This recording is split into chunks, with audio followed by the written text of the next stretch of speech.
നമസ്കാരം. മലയാളി വാർത്തയിലേക്ക് സ്വാഗതം.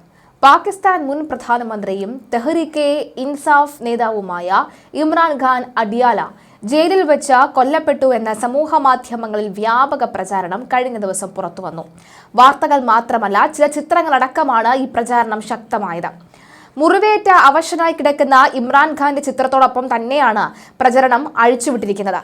എന്നാൽ ഇത് സംബന്ധിച്ച സത്യാവസ്ഥ എന്താണ് എന്ന് തിരിച്ചറിഞ്ഞിരിക്കുകയും എന്താണ് എന്ന് വിശദീകരിക്കുകയാണ് പാക് മാധ്യമങ്ങൾ. എന്തുകൊണ്ടാണ് ഈ പ്രചരണം ഇത്ര വലിയ വില നേടിയത് എന്ന് വെച്ചാൽ, പാകിസ്ഥാനും ഇന്ത്യയും തമ്മിലുള്ള യുദ്ധം ശക്തമായി തന്നെ നടന്നുകൊണ്ടിരിക്കുന്ന സാഹചര്യത്തിൽ അനാവശ്യമായാണ് ഇന്ത്യയിലേക്ക് പാകിസ്ഥാൻ ഒരു യുദ്ധം അഴിച്ചുവിട്ടത് എന്നുള്ള അഭിപ്രായം അവിടെയുള്ള സാധാരണക്കാരായ ജനങ്ങൾക്കും മന്ത്രിസഭയ്ക്കും പ്രതിപക്ഷത്തിനും ഒക്കെ തന്നെ ഉണ്ടായിരുന്നു. അതുകൊണ്ടുകൂടി തന്നെയാണ് ഈ മുൻ പ്രധാനമന്ത്രിയും ജനപ്രീതി ഏറ്റവും കൂടുതലുമുള്ള ഒരു പാകിസ്ഥാൻ പ്രധാനമന്ത്രി എന്ന നിലയിൽ പേരുകേട്ട ഇമ്രാൻ ഖാൻ വീണ്ടും തിരിച്ചു വരണമെന്നും അദ്ദേഹത്തിന്റെ മോചനം ഉടനെ തന്നെ ഉണ്ടാകണമെന്നുള്ള ആവശ്യം പാകിസ്ഥാനിൽ പരക്കെ ഉണ്ടായിരുന്നത്.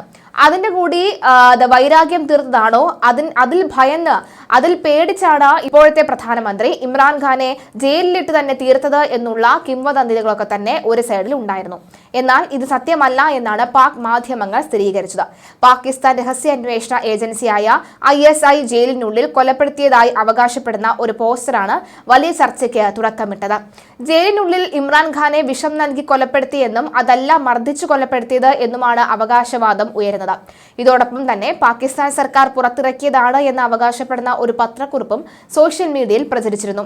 മുൻ പ്രധാനമന്ത്രി ഇമ്രാൻഖാൻ ഈ ജുഡീഷ്യൽ കസ്റ്റഡിയിൽ മരിച്ചതായി അഗാധമായ ഖേദത്തോടെയും ഗൗരവത്തോടു കൂടിയും സ്ഥിരീകരിക്കുന്നുവെന്ന് പറയുന്ന തരത്തിലുള്ളതാണ് പ്രചരിക്കുന്ന പത്രക്കുറിപ്പ്.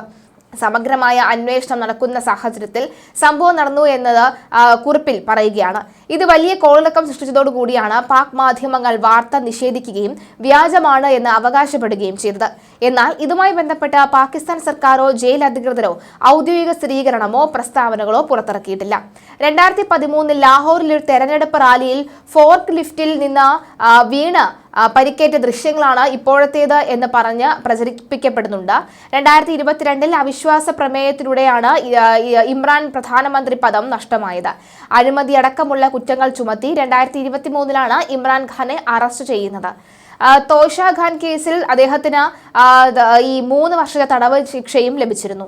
പ്രധാനമന്ത്രിയായിരിക്കെ ലഭിച്ച വില കൂടിയ സമ്മാനങ്ങൾ സ്വന്തം നിലയ്ക്ക് വിറ്റ് പണമാക്കി എന്നതാണ് ഇമ്രാന്റെ പേരിലുള്ള ഈ തോഷ ഖാൻ കേസ് എന്ന് പറയുന്നത്. ഈ ഉന്നത പദവിയിലുള്ളവർക്ക് ലഭിക്കുന്ന സമ്മാനങ്ങൾ തോഷ ഖാൻ എന്ന വകുപ്പിലേക്ക് കൈമാറണമെന്നാണ് ചട്ടം. അത് ലംഘിച്ചുവെന്ന് കോടതി കണ്ടെത്തിയതോടുകൂടിയാണ് 3 വർഷം തടവ് ലഭിച്ചത്. വിവാഹത്തിൽ മതനിയമ ലംഘനം നടത്തിയെന്നാണ് മറ്റൊരു കേസ്. ഇതിൽ ഇമ്രാൻഖാനും ഭാര്യ മുഷ്റ ബീബിക്കും 7 വർഷം തടവും പിഴയും ശിക്ഷ ലഭിച്ചിരുന്നു. ഇമ്രാൻഖാന്റെ 3ാം ഭാര്യ ബുഷ്രയുടെ ആദ്യ ഭർത്താവ് ഗവാർ മാനേഘ നൽകിയ പരാതിയിലാണ് ഇരുവർക്കുമെതിരെ ശിക്ഷ വിധിച്ചത്. ഈ വർഷം തുടക്കത്തിൽ അൽ ഖാസിൽ ട്രസ്റ്റിൽ അഴിമതി കേസിൽ ഇമ്രാൻഖാനെ 14 വർഷത്തേക്ക് കൂടി ശിക്ഷിച്ചിരുന്നു. അൽ ഖാദിർ സർവകലാശാല സ്ഥാപിച്ചതുമായി ബന്ധപ്പെട്ട് പൊതുഖജനാവിന് 5000 കോടി രൂപയുടെ നഷ്ടമുണ്ടായി എന്നാണ് കേസ്. മാലിക് റിയാസ് എന്ന റിയൽ എസ്റ്റേറ്റ് വ്യവസായിക്ക് കള്ളപ്പണ ഇടപാടിൽ സഹായം നൽകി പകരം ഭൂമി വാങ്ങിയെന്നാണ് ആരോപണം. പാക് മുൻ പ്രധാനമന്ത്രിയും തെഹ്രീക്ക് ഇൻസാഫ് പാർട്ടി സ്ഥാപകനുമായ ഇമ്രാൻഖാന്റെ മോചനം ആവശ്യപ്പെട്ട് അദ്ദേഹത്തിന്റെ പാർട്ടി വെള്ളിയാഴ്ച ഇസ്ലാമാബാദ് ഹൈക്കോടതിയെ സമീപിച്ചിരുന്നു. ദീർഘകാലമായുള്ള തടങ്കൽ ഇമ്രാന്റെ ആരോഗ്യത്തെ ബാധിച്ചതായും ഇന്ത്യയുമായുള്ള അതിർത്തി പ്രശ്നം കാരണത്താൽ അദ്ദേഹത്തിന്റെ ജീവന ഭീഷണിയുണ്ട് എന്നും അവകാശപ്പെട്ടായിരുന്നു കോടതിയെ പാർട്ടി സമീപിച്ചത്. ഇമ്രാൻഖാൻ കഴിയുന്ന അഡ്വാല ജയിലിൽ ഡ്രോൺ ആക്രമണത്തിന് സാധ്യതയുണ്ടെന്ന് PTI ആരോപിച്ചു. ഇമ്രാൻഖാന്റെ മോചനം ആവശ്യപ്പെട്ട് അദ്ദേഹത്തിന്റെ അനുയായികൾ ലാഹോറിൽ കഴിഞ്ഞ ദിവസം തെരുവിൽ ഇറങ്ങിയിരുന്നു. പാകിസ്ഥാന്റെ 19ാം പ്രധാനമന്ത്രിയായിരുന്ന ഇമ്രാൻഖാൻ 2018 ഓഗസ്റ്റ് മുതൽ 2022 ഏപ്രിൽ വരെയാണ് അധികാരത്തിൽ ഉണ്ടായിരുന്നത്. തെഹ്രീക്ക് ഇൻസാഫ് പാർട്ടിയുടെ സ്ഥാപകനും ചെയർമാനും ആയിരുന്നു. 2025 ജനുവരിയിൽ ഇമ്രാൻഖാനെ അഴിമതി കേസിൽ 14 വർഷം തടവിന് കോടതി ശിക്ഷിച്ചിരുന്നു. അൽ ഖാദിർ ട്രസ്റ്റ് ഭൂമി കേസിലാണ് പാകിസ്ഥാൻ അഴിമതി വിരുദ്ധ കോടതി ശിക്ഷ വിധിച്ചത്. ഇമ്രാനൊപ്പം കേസിൽ പ്രതിയായ ഭാര്യ ബുഷ്ര ബീബിക്ക് 7 വർഷം തടവ് ശിക്ഷയും കോടതി വിധിച്ചിട്ടുണ്ട്. തോഷ ഖാനെ അഴിമതി കേസുമായി ബന്ധപ്പെട്ട് അറസ്റ്റിലായ ഇമ്രാൻഖാൻ ജയിലിൽ കഴിയവെയാണ് പുതിയ അഴിമതി കേസിൽ കൂടി തടവ് ശിക്ഷ അദ്ദേഹത്തിന് ലഭിക്കുന്നത്. ഒപ്പം ഇത്തരം വാർത്തകൾ കൂടി പുറത്തുവരുന്നത്. ഇമ്രാൻഖാൻ ജീവനോടെ ഉണ്ടോ മരിച്ചോ നടക്കമുള്ള കാര്യങ്ങളിൽ ഇപ്പോഴും ഒരു വ്യക്തത വന്നിട്ടില്ല.